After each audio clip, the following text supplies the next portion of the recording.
नमस्कार साथियों, स्वागत है आपका पुनः आपके अपने YouTube channel science commerce academy Dharamshala में। जैसा कि अब हमने आपके लिए योद्धा बैच शुरू किया है और आज आपके लिए टॉपिक रहेगा वर्ण उच्चारण स्थान। तो बच्चों देखते हैं कि वर्ण उच्चारण स्थान के बारे में कि कहां-कहां से हम वर्णों के उच्चारण करते हैं। चलिए देखते हैं। सबसे पहले हम आपका रहेगा, सबसे पहले आप कंठ यानी कि सबसे पहले हम बात करेंगे कंठ के बारे में कि कंठ से किस किन वर्णों के उच्चारण की उत्पत्ति होती है। बच्चों सबसे पहले मैं आपके समक्ष यहाँ पे बताना चाहूंगा कवर्ग। कंठ में आपका पूरा कवर्ग आ जाता है। बच्चों जितना भी आपका कवर्ग, मैंने आपको पीछे बताया कि वर्ग जितने भी रहते हैं वर्गों के बारे में आपको अच्छे से बताया है। यानी कि कवर्ग क, ख, ग, घ, अंग्या, यानी कि ये इन 5 वर्णों का उच्चारण कहां से होता है बच्चों? कंठ से होता है। बच्चों इसी के साथ हम देखेंगे ह, जिसका उच्चारण स्थान भी कहां से होता है बच्चों? कंठ से होता है। ह जब भी उच्चारण करते हैं बच्चों कंठ से होगा। इसी के साथ बच्चों अ की जब हम साउंड करते हैं तो इसका भी कंठ से ही उच्चारण किया जाता है। बच्चों इसी के साथ आ है आपका, चाहे अ हो चाहे आ हो, कहां से इनकी उत्पत्ति होगी? कंठ से होती है बच्चों। इसी के साथ बच्चों हम इसके बाद बात करेंगे तालु के बारे में कि तालु के बारे में जब हम बात करेंगे तो इसका उच्चारण स्थान देखेंगे तो बात आती है चवर्ग के बारे में। बच्चों चवर्ग यानी कि जितने भी चवर्ग में आते हैं, चाहे वो च हो, बच्चों यहाँ पे सीक्वेंस में लिखा है च हो, छ हो, ज हो, ज हो या फिर य हो, इन 5 वर्णों का उच्चारण कहां से होता है बच्चों? तालु से होता है। बच्चों तालु यानी कि जब हमारी जीवा ऊपर तालु टंग में जाके टच होती है तब हम उसको क्या बोलते हैं? इनका उच्चारण कहां से हुआ है बच्चों? तालु से हुआ है। जब हमारी जीवा तालु से टकराती है बच्चों, हम बिना जीभ को हिलाए इन वर्णों का उच्चारण कर ही नहीं सकते हैं। बच्चों आप मेरे साथ अगर इनको बोलना होगा तो आप बोल सकते हैं कि च है, जब हम च बोले बिना जीभ हिलाए इनका उच्चारण स्थान कभी भी उच्चारण ही नहीं होगा। जीभ हमेशा ही ऊपर टच होगी। थोड़ा सा नोटिस कीजिएगा साथ में। तो बच्चे इसके साथ हमें याद क्या रखना है बच्चों? इसके अलावा ई है, बड़ी ई है आपकी, श रहेगा, ग रहेगा, इनका उच्चारण स्थान भी आपका कहां से होता है बच्चों? तालु से होता है। बच्चों मैं आपको ट्रिक बताना चाहूंगा यहाँ पे कि तालु ये वाले आपको तो याद हो जाते हैं कि चवर्ग आपका तालु से बोला जाता है। बच्चों ये वाले वर्ड याद नहीं रहते हैं, हम भूल जाते हैं अक्सर। इसलिए मैं आपको यहाँ पे एक ट्रिक बताता हूँ कि इनको कैसे याद रखना है। बच्चों आपने याद रखना है ईश यज्ञ। बच्चों क्या याद रखना है आपने? ईश यज्ञ। बच्चों ई जब भी हम बोलेंगे तो ई में आपकी छोटी ई भी आएगी, बड़ी ई भी आएगी। दूसरा आपका वर्ण रहेगा श, जिसका उच्चारण स्थान भी कहाँ है बच्चों? तालु में। य का भी कहां से बच्चों? बच्चों यहाँ पे य नहीं है, मैं यहाँ पे य लिख देता हूँ। य का भी उच्चारण स्थान कहां से होता है बच्चों? तालु से होता है। इसके साथ य का उच्चारण स्थान भी बच्चों कहां से होगा? तालु से होता है। बच्चों इसके बाद हम पढ़ेंगे आगे मूर्धा, यानी कि जिसका उच्चारण स्थान देखेंगे कि मूर्धा से कौन कौन से वर्णों का उच्चारण किया जाता है। बच्चों मूर्धा में अगर मैं बात करूं तो पूरा आपका टवर्ग, एक बच्चों पूरी सीक्वेंस से चलते हैं, कवर्ग, चवर्ग, टवर्ग। उसी प्रकार से कंठ, तालु, मूर्धा, बच्चों इस प्रकार से पूरी सीक्वेंस चलती है इनकी। तो बच्चों टवर्ग में आ जाते हैं आपके ट, ठ, ढ, ढ, अण। तो बच्चों ये 5 वर्ण आपके मूर्धा से उच्चारण किए जाते हैं। मूर्धा बच्चों अगर मैं आपको बताना चाहूं, मूर्धा जहां पे हमारी जीवा पीछे की तरफ मुड़ जाए बच्चों कहां की तरफ मुड़ जाए? पीछे की तरफ।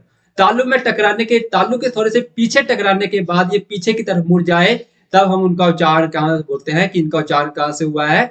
मूर्धा से हुआ है। बच्चों जरा आप नोटिस कीजिएगा, जब हम ट बोलेंगे ट में हमारी जीवा पीछे की तरफ मुड़ जाती है, ठ बोलेंगे ठ में भी हमारी जीवा पीछे की तरफ मुड़ जाएगी। इसी प्रकार से ढ, ध और अण में हमारी जीवा पीछे की तरफ मुड़ जाती है। तो बच्चों इनका उच्चारण स्थान कहां से होगा? मूर्धा से होगा।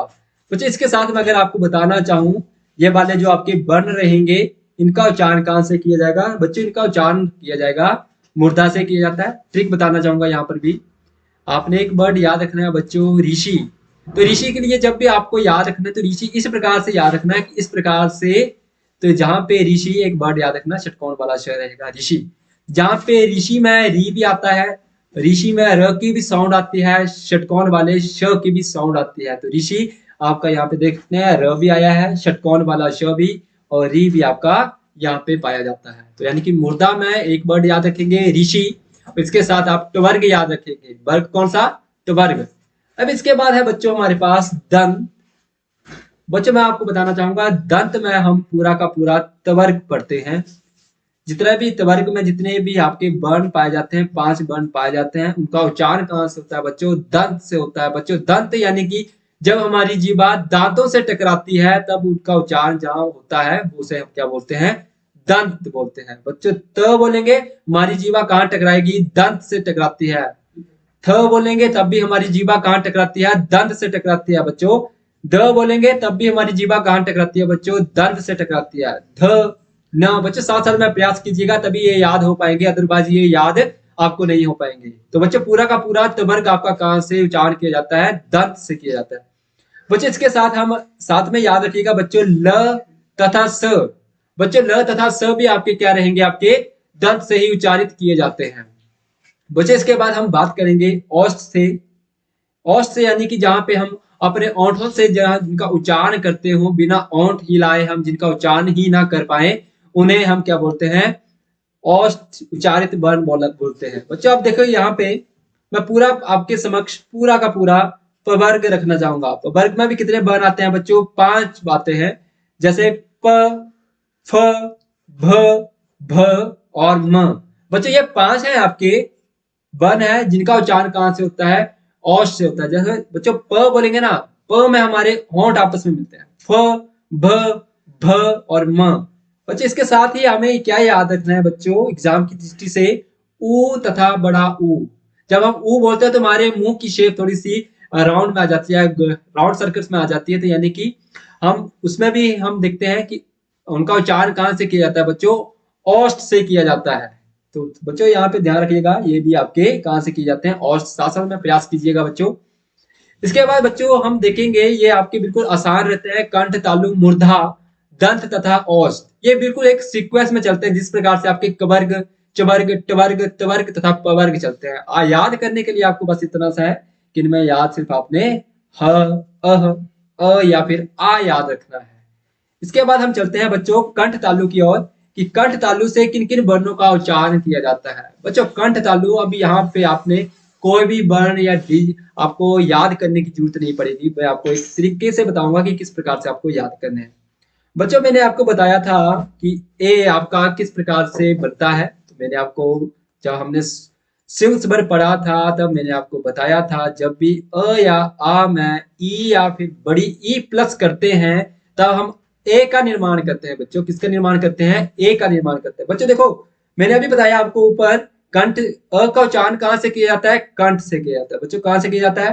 कंठ। यहाँ पे देखिए बच्चों अ आपका रहेगा ये वाला, यानी कि इसका उच्चारण स्थान कहां से है बच्चों? कंठ से है। अब बच्चों देखिए जरा ई का उच्चारण स्थान कहां पे? मैंने ई से यज्ञ बताया बच्चों आपको एक ट्रिक के माध्यम से, जो तालु में तालु से इसका उच्चारण किया जाता है ई।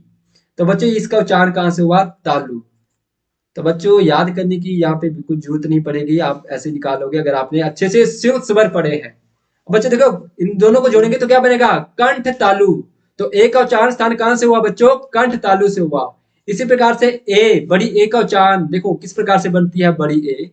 मैंने आपको बताया था जब भी अ या फिर आ में हम ए प्लस कर देंगे बच्चों ए। अब ए का उच्चारण जब देखेंगे तो कंठ तालु यहीं पे आ जाता है। तो यानी कि इसका उच्चारण स्थान कहां से होगा बच्चों? कंठ तालु से ही होगा बच्चों। देखते हैं आगे हम। इसके बाद है हमारे पास कंठ धन औष्ठ। अब देखेंगे कंठ धन औष्ठ से कौन कौन से वर्णों का उच्चारण होता है बच्चों। यहाँ पर भी वैसे ही है जैसे हमने आपको सिंह स्वर में बताया था कि ओ का निर्माण किस प्रकार से हुआ। सबसे पहले यही देख लेते हैं। जब भी हम अ या फिर आ में ऊ या फिर बड़ा ऊ प्लस करते हैं तब हम निर्माण करते हैं औ का।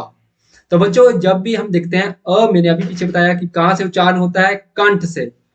ऊ या फिर बड़ा ऊ की हम उच्चारण के बारे में बात करेंगे तो इनका उच्चारण हमेशा ही कहां से होता है बच्चों? औष्ठ से होता है।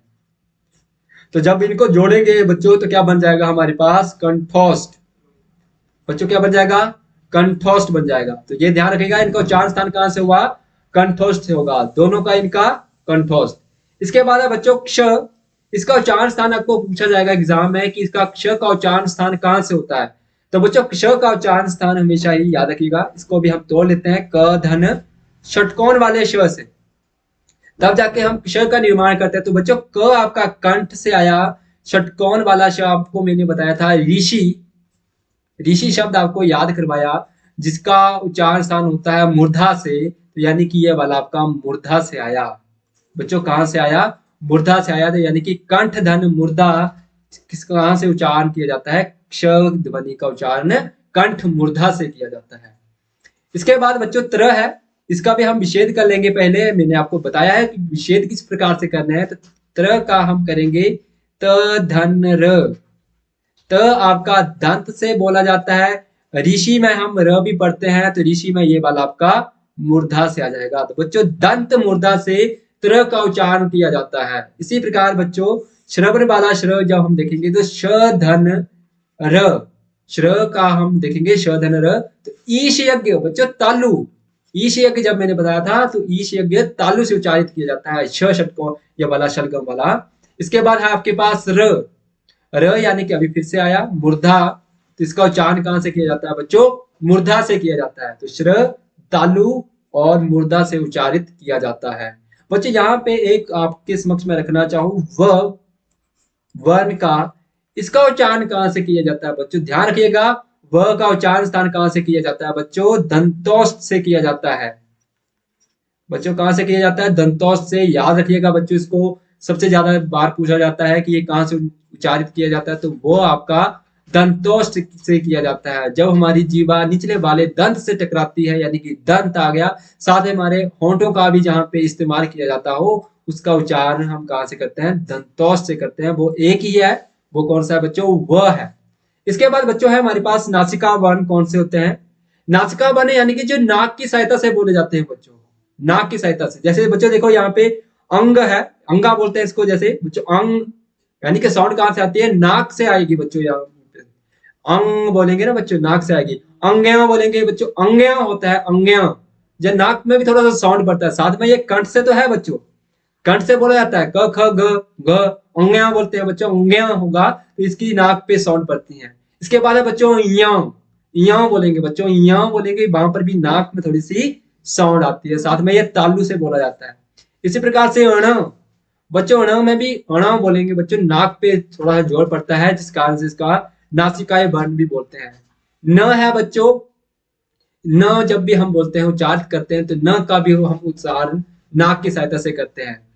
म बोलेंगे बच्चों, म, तो म में भी हम किसका उच्चारण देखते हैं? नासिकाय वर्ण का इस्तेमाल देखते हैं। तो यानी कि इन वर्णों का उच्चारण हम कहां से करते हैं? नासिका से करते हैं, यानी कि नाक की सहायता से करते हैं। बच्चों इसके बाद हम देखते हैं, इसी के साथ हमने जितने भी वर्णों के उच्चारण स्थान थे वो सारे के सारे हमने आपके समक्ष प्रस्तुत किए और हमने अच्छे से जाने। चलते हैं इसके हम आगे, इसके बाद हम करेंगे आपके लिए एमसीक्यू क्वेश्चंस लेके आएंगे। तब तक के लिए हम मिलते हैं आपको अगली वीडियो में। तब तक के लिए जय हिंद, जय भारत।